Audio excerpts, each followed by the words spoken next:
C'est bon pour tout le monde? Ni trop fort, ni pas assez? Ok. Eh ben, bonjour à toutes et à tous. Merci beaucoup d'être là, d'être encore vivant, parce que la journée, elle a été assez costaude. Est-ce que vous allez bien? Vous passez une bonne journée? Il y a eu des trucs intéressants, hein? Conférences, ateliers et tout. Donc merci beaucoup aux orgas et aux sponsors, parce que du coup, c'est grâce à eux qu'on est là aujourd'hui. Aujourd'hui, je vais vous parler de Rendez l'agilité aux développeurs, développeuses, deux points d'exclamation. Le livre dont vous êtes le héros. Vous connaissez le principe du livre dont vous êtes le héros? Vous en avez déjà lu? Moi, dans mon enfance, on en avait plein. Ça remonte un petit peu à longtemps. Et j'aimais bien en fait le côté un petit peu sadique de choisir la pire histoire possible à notre héros ou héroïne et de lui faire vivre des trucs un petit peu tirés par les cheveux. Et d'ailleurs, souvent, le choix sadique, c'était pas forcément le plus mauvais. Vous avez remarqué que des fois, fallait un peu lutter pour gagner des choses et continuer dans l'histoire.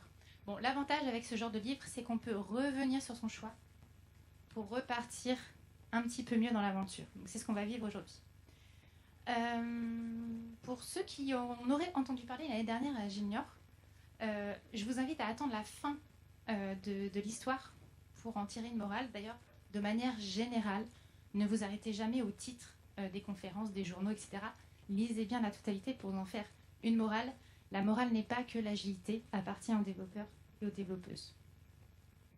Petite préface donc, pour commencer. Les scènes que je vais vous présenter aujourd'hui, elles ont beaucoup évolué. Il y en a qui n'existaient pas il y a quelques temps. Les premières sont apparues en 2019, parce que déjà, je me posais pas mal de questions sur ce que je vivais en entreprise. À l'époque, j'étais toute jeune agiliste. Je venais de terminer toute la partie développement, chef de projet, architecte applicative. Et je me lançais là-dedans. Et il y avait plein de choses qui m'ont choquée. Et je me disais, mais c'est pas possible, je suis pas toute seule à vivre ça. Et effectivement, en parlant à d'autres agilistes, je me suis rendu compte que c'était clairement pas le cas et que ça faisait du bien d'en parler. Et bizarrement, c'est toujours valable cette année encore. Donc, pourquoi CCNet? Principalement à cause de l'autonomie, l'auto-organisation qu'on réclame à une équipe agile sans cesse, et souvent dès qu'elle se crée. Dès lors même que les gens qui la composent ne se connaissent même pas, ou certains n'ont même jamais fait de travaux en équipe. Donc c'est à partir de cette souffrance-là que, ma conf est un cri d'alarme, une revendication. Et à travers ces CCNet, j'espère, déjà, vous faire sentir que vous non plus, vous n'êtes pas seul. Et puis, j'espère aussi provoquer la discussion après sur ce que vous vivez au quotidien. On présente les personnages. Je vous présente Lily, qui est une jeune développeuse React. Elle a 2 ans d'expérience. Et c'est à elle qu'on va faire vivre les aventures aujourd'hui. Et je vous présente nous, lecteurs. Donc on va prendre tour à tour, en fonction des scénettes, différentes casquettes. Donc il va falloir imaginer un petit peu, ou transposer dans des situations avec moi aujourd'hui. Lily vient de démarrer un nouveau poste. Ça faisait 2 ans qu'elle travaillait pour une autre entreprise. Elle a choisi de naviguer vers de nouveaux horizons. Et elle intègre un poste chez SeaCool, qui est une ESN cool, mais pas autant que... instant de promotion, et elle est super motivée. Elle a passé des entretiens avec brio. Ça s'est super bien passé. Elle a hâte d'arriver chez SeaCool pour intégrer la nouvelle équipe. Et cette nouvelle équipe, son but, c'est de produire un site client qui s'appelle Todo et qui est spécialisé dans la vente de masques. Donc c'est son premier jour. Vous vous rappelez de votre premier jour quelque part dans une nouvelle mission, un nouveau client? Vous avez hâte de démarrer, hâte de découvrir tout ça. Donc vous vous pointez et vous allez voir votre manager en disant par quoi je commence. Première casquette. Est-ce qu'il y a des managers dans la salle?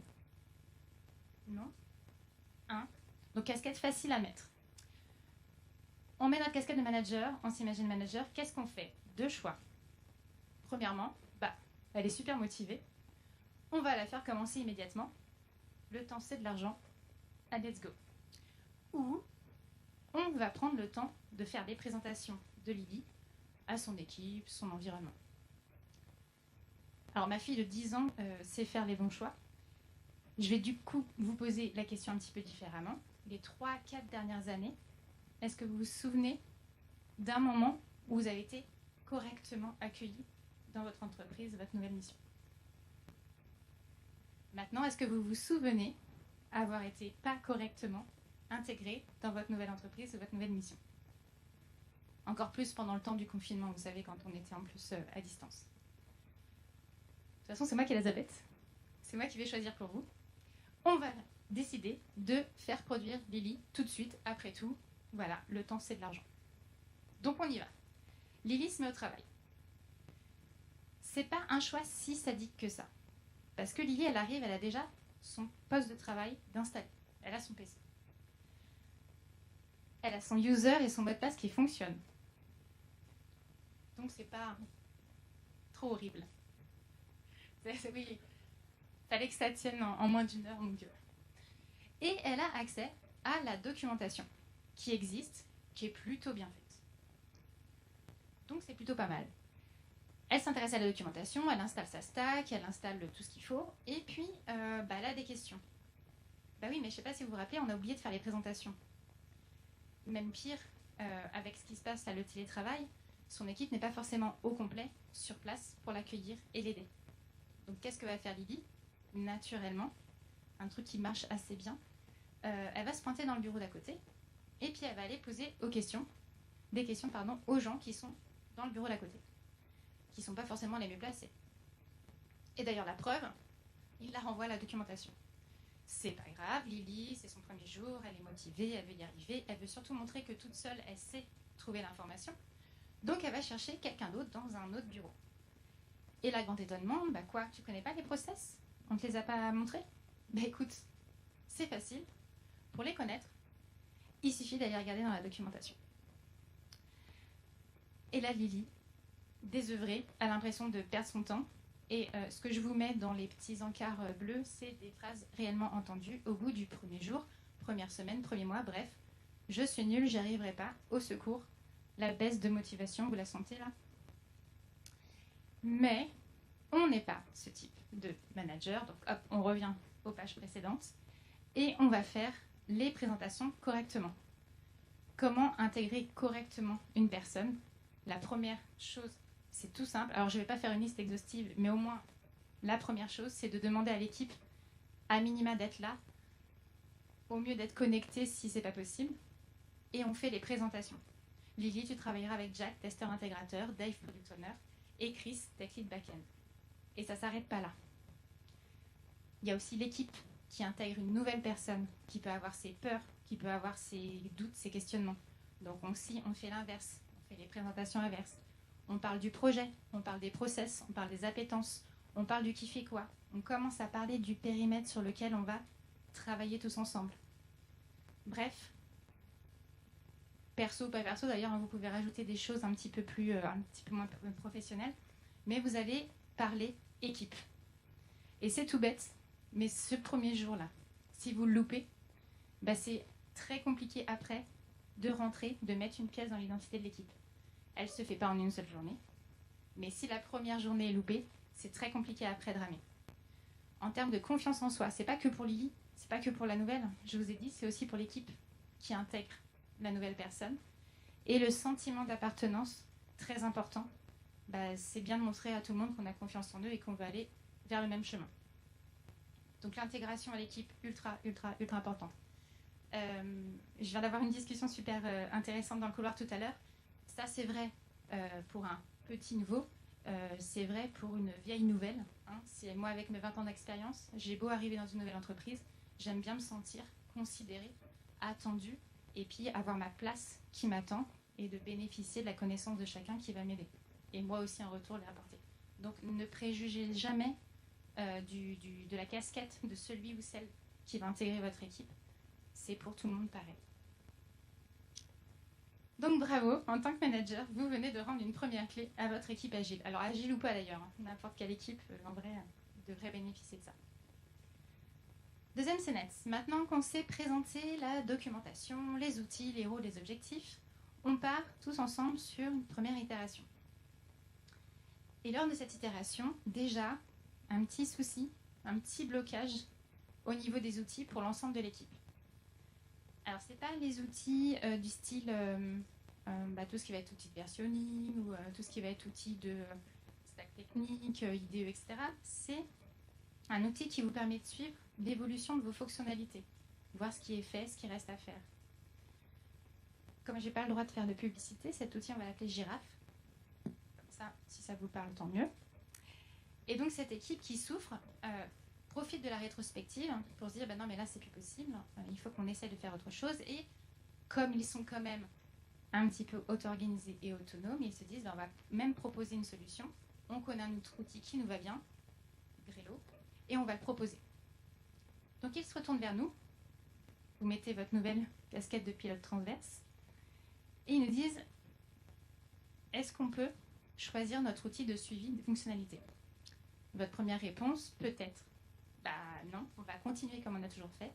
Les licences, ça coûte cher, il faut les amortir. Ou bien, sous certaines conditions, parce qu'on ne fait pas non plus tout ce qu'on veut, à condition que moi, pilote transverse, j'ai mes informations transverses dont j'ai besoin.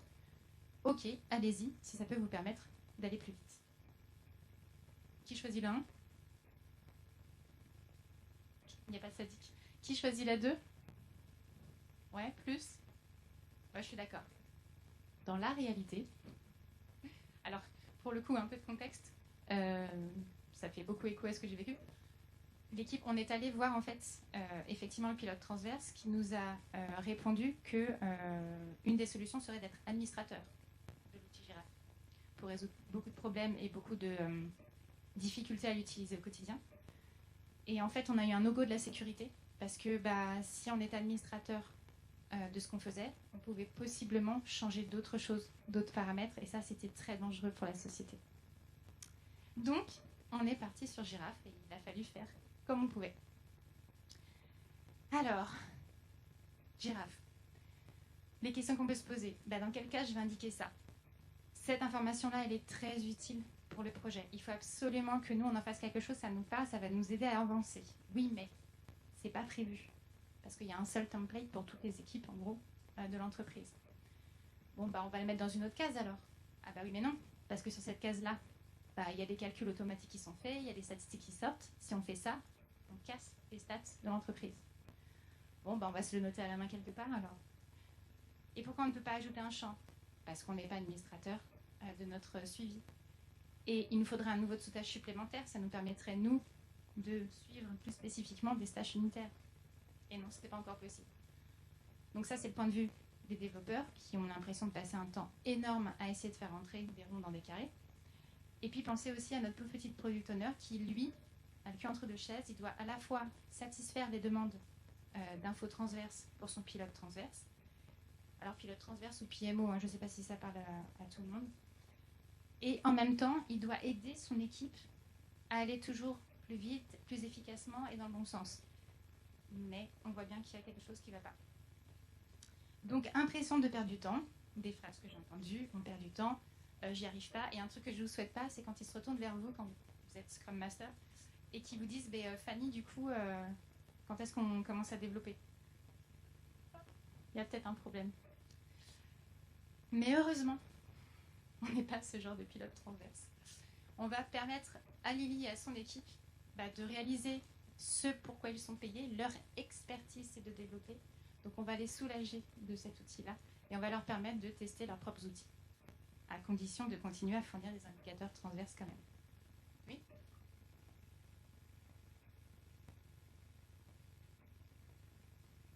Toujours. C'est toujours ça. Jira, il est génial. Girafe.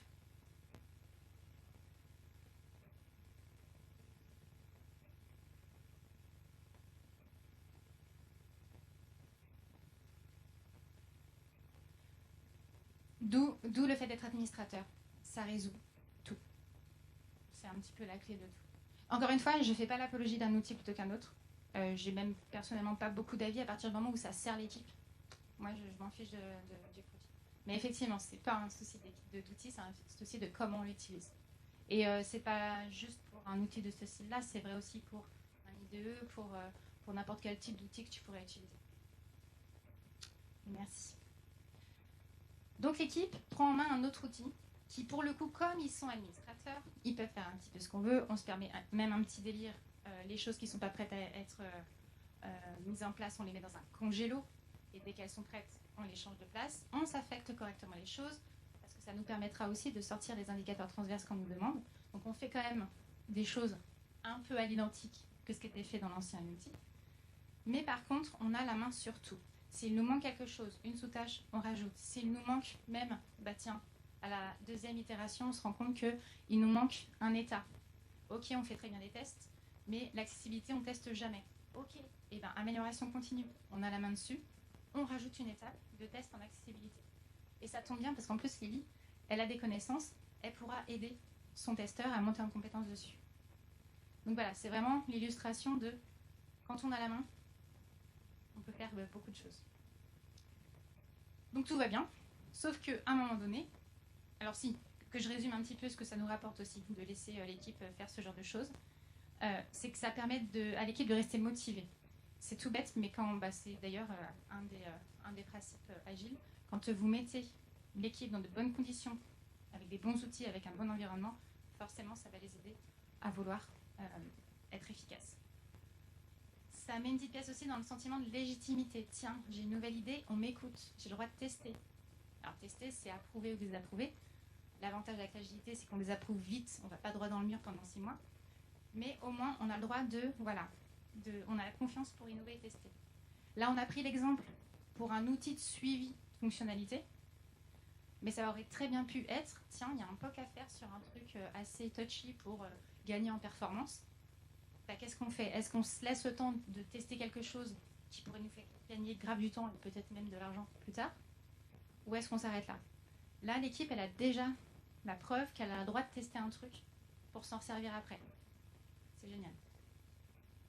Donc bravo, vous avez rendu une deuxième clé à votre équipe agile. Ensuite, les itérations s'enchaînent. Et là, au bout de la troisième, on se rend compte que quand même, il y a des bouchons. Et il y a des bouchons exactement sur la partie à tester. Quand on sait rajouter des tests d'accessibilité, on ne se rend pas compte qu'on a rajouté une tonne de choses à faire aux testeurs. Et même si Lily, elle l'aide, elle est aussi dev, qui est sa première expertise. Donc il y a des choses qui sont un petit peu lourdes et ça s'empile au niveau des tests. Et puis du coup, elles sont 2 développeuses pour un testeur. Ça peut très vite bouchonner. Sauf que l'équipe est jeune dans l'agilité. Elle n'a pas forcément toutes les clés. Donc dans ce cas-là, ce qu'elle fait, elle profite de la présence d'un coach agile pour toute l'entreprise. Je ne sais pas si vous avez connu cette situation-là. Et elle se retourne du coup vers vous, coach agile. Il y en a dans la salle? Un peu plus. Mettez votre casquette. Et par rapport à la question de l'équipe de savoir qu'est-ce qu'on fait pour éviter ce bouchon, je vous offre 2 possibilités.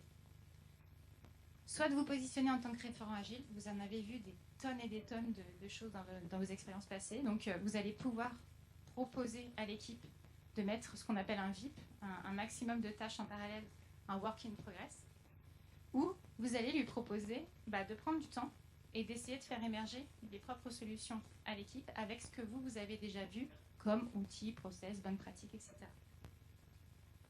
Je me rends compte que poser comme ça les questions, c'est très très orienté.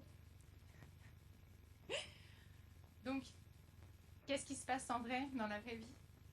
Et ça m'est arrivé pour le coup à l'époque où j'étais pas encore accompagnatrice agile. Notre coach agile était très pris pour toute une entreprise. On lui a posé la question à la pause café, donc entre 2 couloirs. Et il nous a répondu que oui, effectivement, il avait déjà vu ce cas. Donc, c'est simple, vous mettez un VIP à 1 ou 2 par personne et ce sera simple. Pas par personne, pardon. Justement, pas par personne, par état. Sauf que nous, qu'est-ce qu'on a fait? On l'a compris par personne.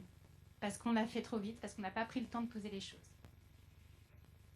Donc on s'est dit, c'est le coach agile qui nous a dit ça, allez, on fonce. Donc on a repris notre backlog, on a regardé du coup où est-ce qu'on était positionné, et effectivement, 2 par personne, il y en a où on est trop. Et qu'est-ce qui se passe humainement quand vous avez beaucoup de choses et qu'on vous demande de réduire la voilure? Il y a un truc automatique qui se passe, c'est que vous vous recentrez sur votre expertise. Ce pourquoi vous avez vraiment signé pour la mission. Lily, elle n'est pas venue là pour faire des tests d'accessibilité. C'est juste qu'elle avait des compétences, elle est venue aider. On lui demande de réduire la voilure. Ok. Je me reconcentre sur mes devs. Et qu'est-ce qui se passe au fur et à mesure du temps? Bizarrement, ok, on arrive à faire se terminer certaines fonctionnalités, mais qu'est-ce qui se passe encore et toujours, ça s'empile encore plus vite au niveau des tests. Parce qu'on n'a pas abandonné l'idée de ne plus faire d'accessibilité. C'est tout bête, mais là il se produit un truc super désagréable. C'est qu'on ne focus plus sur le problème qui est un bouchon au niveau des tests. On se focus sur le problème qui est le testeur. C'est tout bête, mais en fait c'est lui qui va prendre parce que c'est lui qui représente l'état de la fonctionnalité.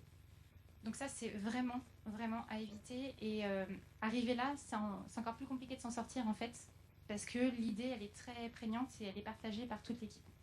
Donc voilà, humainement parlant, il y a beaucoup de travail à faire à ce niveau-là. Donc on a l'impression d'avoir encore plus de bouchons, qu'on n'a rien compris et on est nul ou quoi. Après tout, c'est un coach agile qui nous a dit ça et on est incapable de l'appliquer. Mais on n'est pas ce genre de coach agile. On va prendre le temps en fait d'accompagner l'équipe comme il se doit. Et on va surtout demander à l'entreprise d'avoir peut-être une communauté de coach agile. C'est plus pratique pour accompagner toute une entreprise.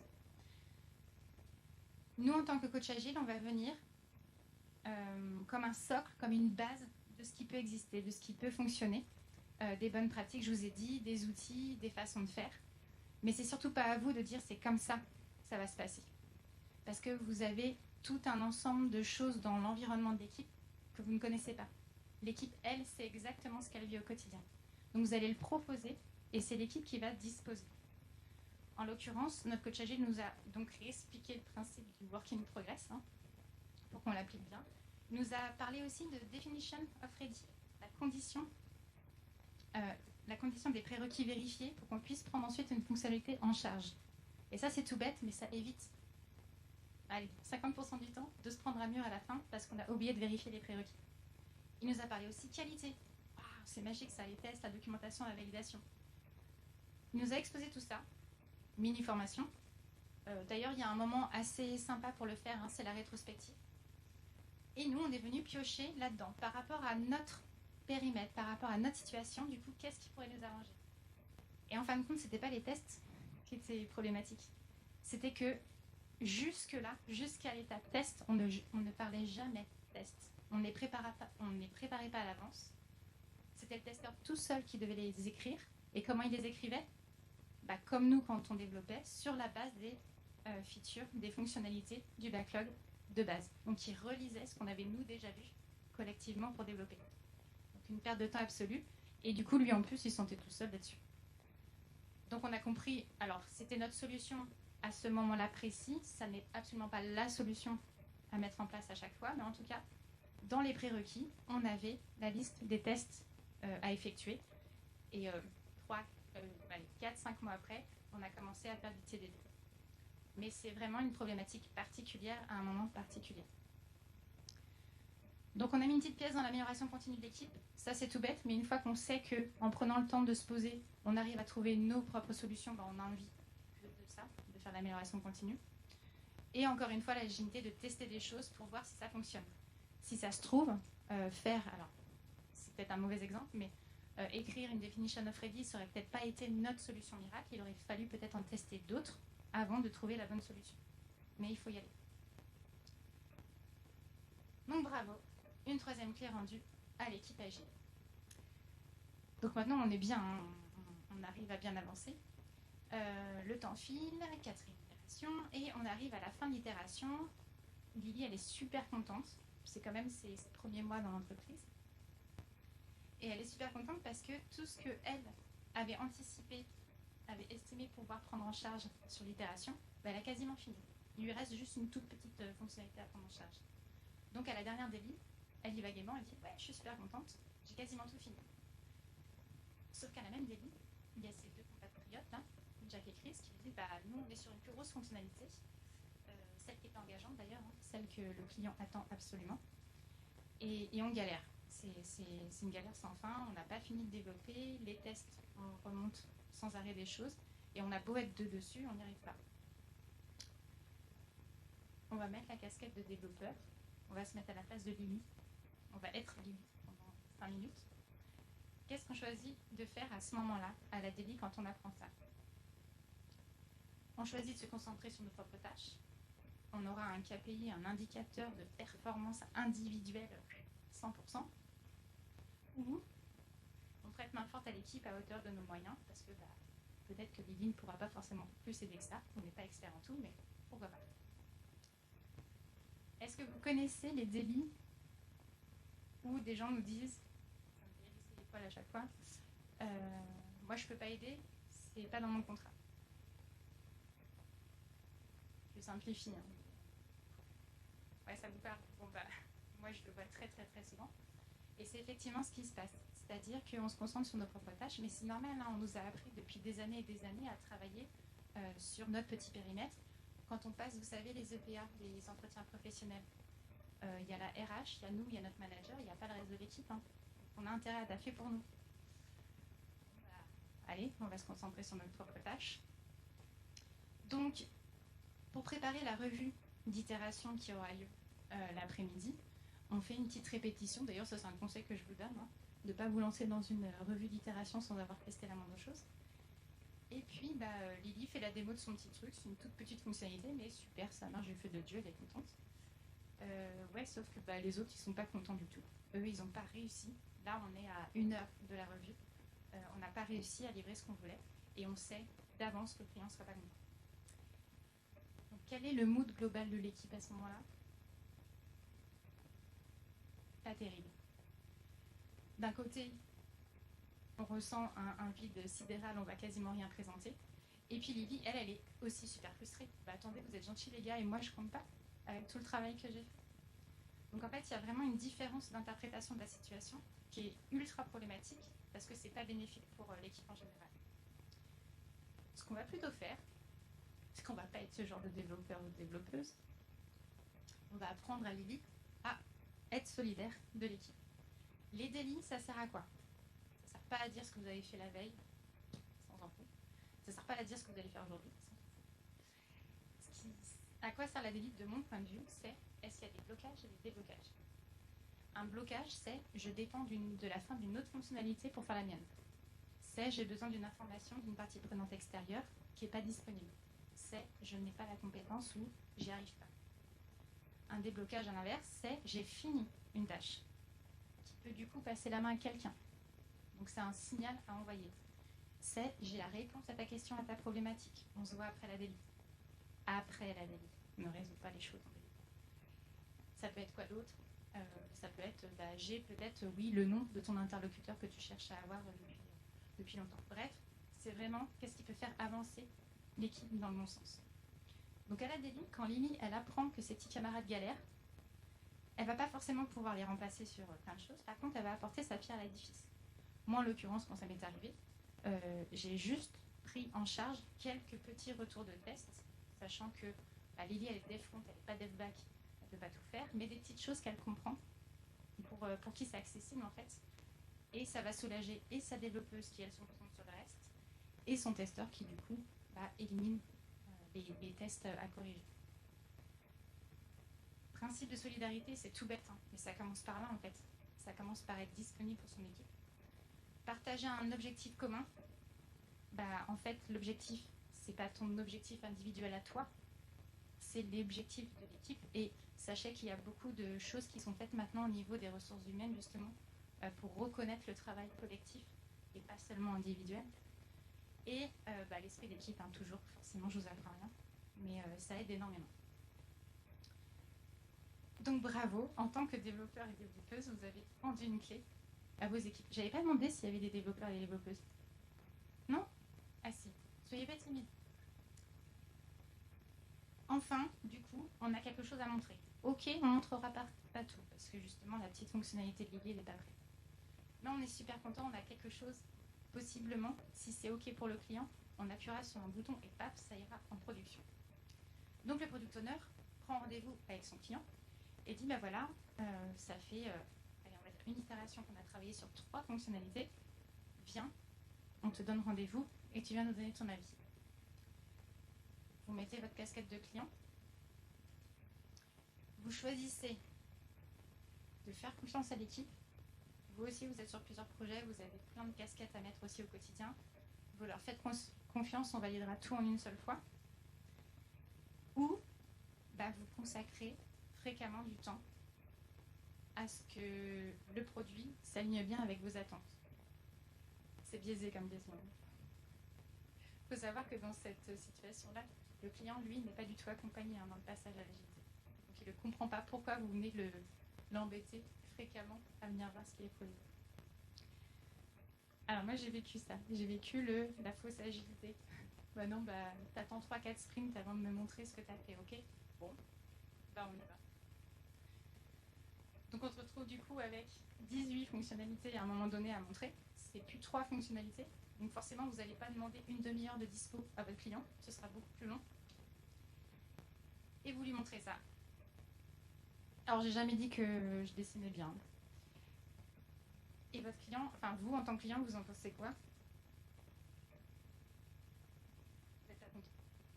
Vous n'êtes pas content du tout. Parce que, par exemple, le navigateur, vous rigolez, mais il y a 2 semaines, il y a eu une note interne qui disait que c'était plus supporté. Ah, mais il y a 2 semaines. Il y a 2 semaines, on était déjà à 15 fonctionnalités finalisées. Et puis, ce menu-là, tout moche, je le veux pas, je le veux à la place des sous-menus là à droite. Je le veux ici. Et puis, c'est pas cliqué. Enfin, c'est quoi ce travail? Et puis, le texte, ça va pas du tout. Et puis, les couleurs, c'est horrible comme couleur. Bon, ok, c'est ce que je vous ai demandé. Et vous voyez bien que c'est moche. Bref, l'équipe se retrouve. À la base, c'était 18 fonctionnalités à valider, à mettre en prod. À un backlog de 28 fonctionnalités, soit à faire évoluer, soit à corriger, soit voire même à jeter. Quel est le mood d'une équipe après une démo comme ça? Pas top top. Et cette impression de fausse agilité, elle revient vraiment très très souvent dans ces situations-là. Donc cette impression de ne pas y arriver, tout ça pour ça, bref, voilà, des petites phrases entendues. Mais on n'est pas ce genre de client. Déjà, on est accompagné. Parce qu'il faut que nous aussi, on comprenne le pourquoi c'est important qu'on soit en permanence dans la tête de l'équipe de dev. Certes, elle est centrale, mais nous, c'est notre satisfaction à nous qui est l'objectif de tout. Donc il faut vraiment qu'on soit là. Et j'allais dire pas qu'une seule fois à la fin de l'itération, mais très très très souvent. Donc, on va se rendre disponible dès la première revue d'itération. Et puis, on ne va pas participer que à la démonstration, on va aussi participer au résumé de la vie de l'équipe avant. Comprendre pourquoi une fonctionnalité n'a pas été jusqu'au bout. Ok, on apprend en même temps que l'équipe. Là, on a déjà fait une remarque. Elle est prise en compte. On est écouté. Le menu, on ne voulait pas en haut. Il se retrouve à droite dès la prochaine itération, parce qu'on a dit que c'était super important. Cool. On aime bien ça quand on est client à être écouté. Itération 2, le navigateur, c'est pas ça, faudrait changer. Ok, pas de souci. Etc, etc, etc. Petite anecdote, un des projets, le premier projet en mode agile qui s'est très bien passé pour moi, mon client, sans que je lui demande de rien, au bout de 4-5 itérations, est venu s'installer dans notre bureau à nous, notre bureau de dev. Voilà, ça lui fait juste plaisir. Mais c'est pour vous dire qu'en fait, ça simplifie vachement de choses. Dès qu'on a une question, on lève la tête. C'est super pratique. Dans les conditions actuelles, je sais qu'il y a le télétravail, le mode hybride, etc. Mais c'est quand même super précieux d'avoir un endroit centralisé, en Teams, ce que vous voulez, où on peut échanger au fil de l'eau. Principe d'amélioration continue du produit. Tout à l'heure, on a parlé amélioration continue de l'équipe. Là, on parle amélioration continue du produit. C'est essentiel d'avoir des feedbacks ultra rapides, ultra fréquents. On partage une vision commune. Ça, c'est magique. Tout à l'heure, quand ça se passait mal, on avait l'impression d'avoir une fausse agilité. C'est surtout qu'on avait l'impression d'être complètement décalé par rapport aux attentes du client. Là, et client et équipe, on se parle. Alors oui, c'est jamais très droit, hein, la vision commune. Mais on sent que petit à petit, on s'oriente vraiment vers mon chemin. Le principe d'adhésion à l'équipe dont je parlais tout à l'heure, avec le rapprochement du client.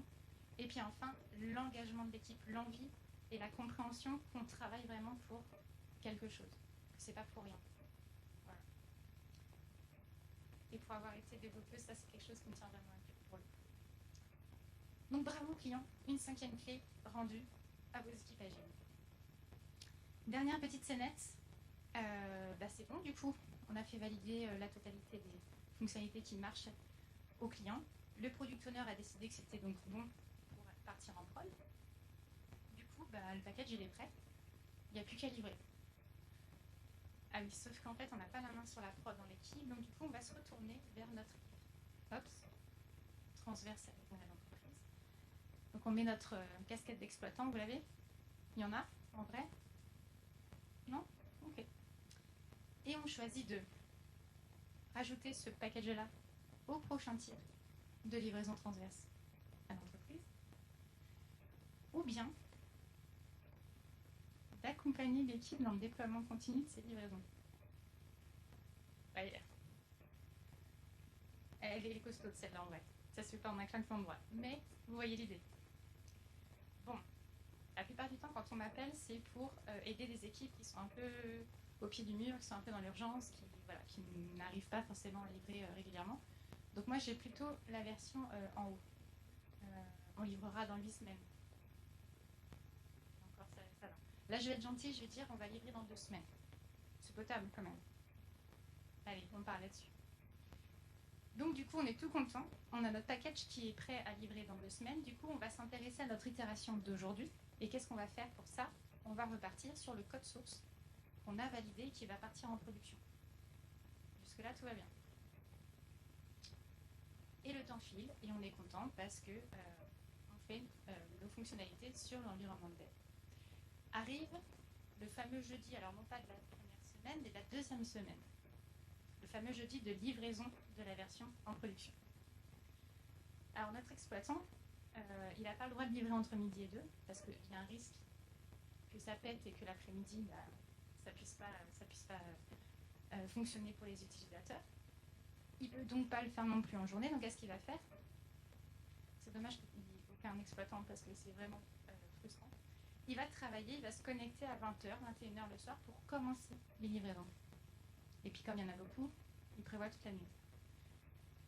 Donc il s'y attelle, et qu'est-ce qui se passe quand il essaye, il prend le package de l'équipe de Lily, il tente juste de l'installer, et qu'est-ce qui se passe?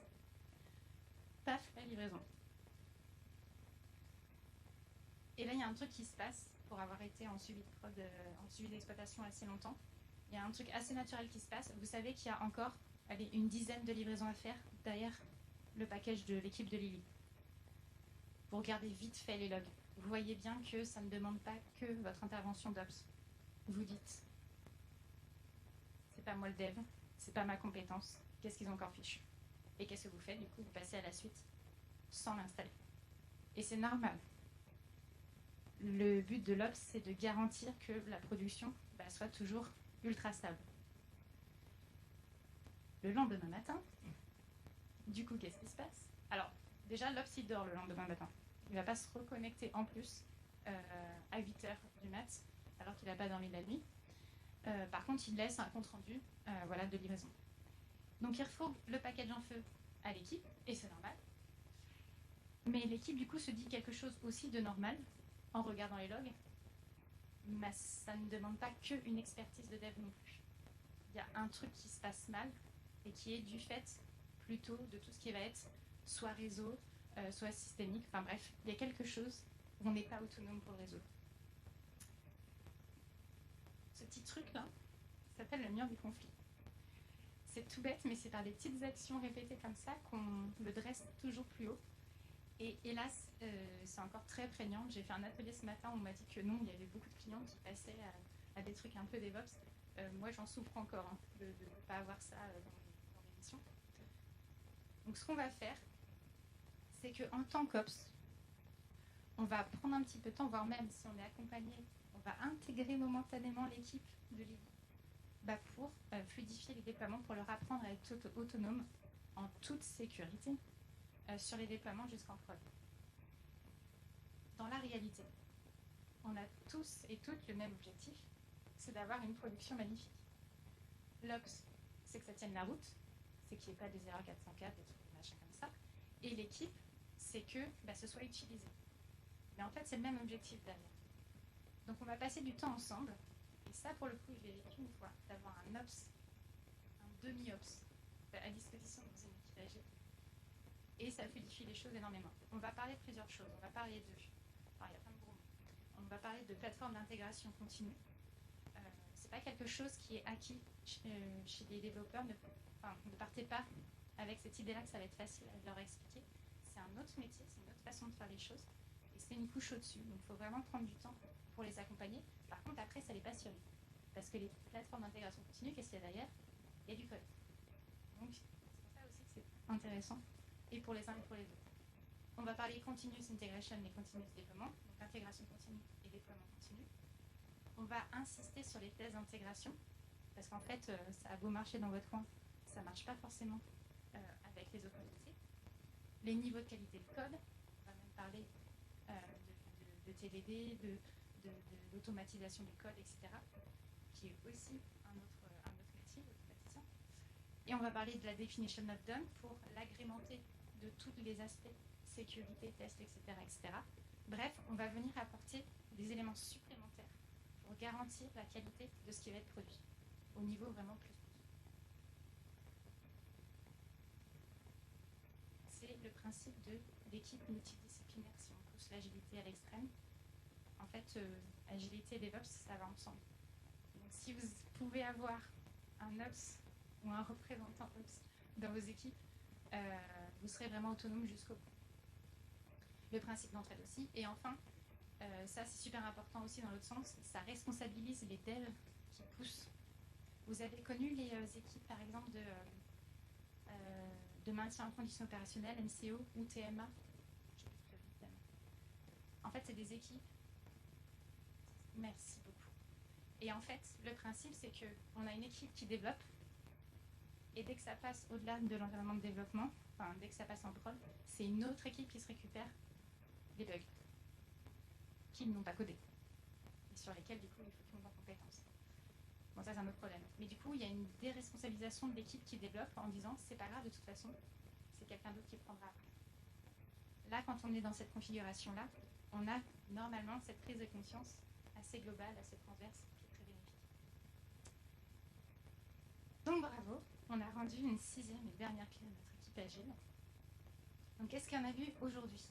Pour résumer, qu'il fallait prendre le temps d'accueillir et d'intégrer les membres d'une équipe agile. Qu'il fallait prendre le temps de tester les façons de faire, les outils, les process. Prendre le temps de se poser, de réfléchir à comment mieux créer, réaliser, tester. Prendre le temps d'écouter l'équipe, ses appels à l'aide, ses besoins. Prendre le temps de donner du feedback sur ce qui est réalisé et, j'ai rajouté, de le faire de manière constructive, bienveillante. Et prendre le temps d'optimiser sa chaîne de valeur depuis l'idée jusqu'à la mise en production. Donc si on résume, c'est un peu prendre le temps en fait. Et ça c'est très difficile. La moralité de l'histoire, du coup, c'est pas que l'agilité appartient aux développeurs et développeuses, c'est qu'on a toutes et tous un rôle à jouer dans la mise en pratique de l'agilité et sa pérennisation aussi au sein des équipes. Là j'ai pris, vous avez vu, des rôles qui ne sont pas forcément agiles, mais qui font partie intégrante de l'environnement d'une équipe agile. Ça aurait pu être plein d'autres équipes, d'ailleurs je suis preneuse de vos retours. Mais bref, voilà. Faites participer un petit peu tout le monde et un petit peu tout l'environnement d'une équipe dans la mise en place de l'agilité. Je suis Fanny Glauque, je suis accompagnatrice agile chez Abside, je suis co-créatrice de TADX, Tours Agile et DevOps, expérience sur la région de Tours. Ce sont des team meet-up mensuels. J'ai été aidée par Bitmoji parce que je dessine lamentablement. Et je suis Lily. Merci beaucoup.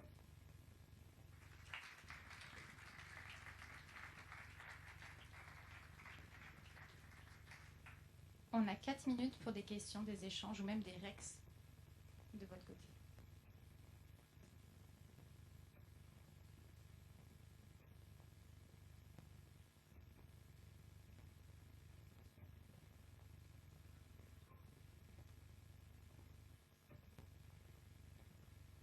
Par rapport au sujet de RH et en fait les objectifs sur lesquels les développeurs sont récompensés, on va dire, à l'entreprise. Est-ce que moi, personnellement, j'ai eu beaucoup de soucis avec ça parce que ça donne des objectifs différents par rapport à ce qu'on fait dans l'équipe. Et est-ce que tu as eu de l'expérience avec ça ou est-ce que tu as essayé d'agir dessus? est-ce qu'effectivement les objectifs qui se donnent d'habitude ne sont pas forcément d'entraide et tout ça, et sont des objectifs perso de production? Merci pour la question. En fait, c'est le principe des injonctions contradictoires. Je ne sais pas si vous connaissez.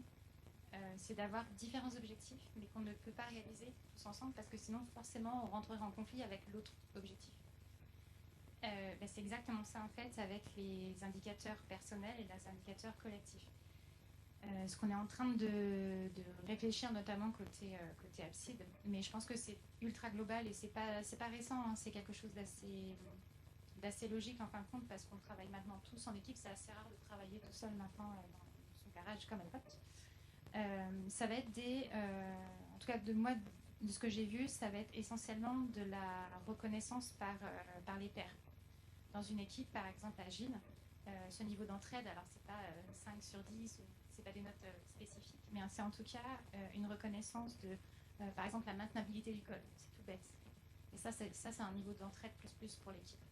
Quelqu'un qui fait l'effort justement que ce soit maintenable et qui n'ait pas ce syndrome du super-héros où en gros s'il n'est pas là, plus rien ne marche. Au contraire, il passe l'information, il partage, il fait que son code est maintenable par quelqu'un d'autre après. Ça peut être des indicateurs assez faciles à mettre en place, voire même automatiquement avec les outils qu'on a maintenant, Sonar et tout ça, facile à regarder. Et ça va être aussi, comment ça s'appelle? Il y a un terme précis. Quand c'est quelqu'un de votre équipe qui vous note, alors ça c'est dans le code et c'est très bien. Ça peut être aussi un principe. Non, c'est vraiment un truc organisationnel. Ouais, c'est exactement ça. 360 degrés. Et en fait, tu demandes à quelqu'un qui est en gros à ton niveau, à un niveau hiérarchique moindre ou plus au-dessus. La seule difficulté, c'est que dans un environnement agile, ça s'applique pas très bien, dans le sens où on n'a pas de strate hiérarchique précise. Mais ça peut être une idée de te faire même une discussion. Hein. Ton EPA, ça peut être un dev de ton équipe, la testeuse, ton PO, et puis voilà, on discute tous ensemble parce que ça se passe bien. Voilà. Mais sur la définition des critères, je pense qu'il y a encore beaucoup de travail à faire. Si tu as des idées, je suis preneuse. Merci pour la question.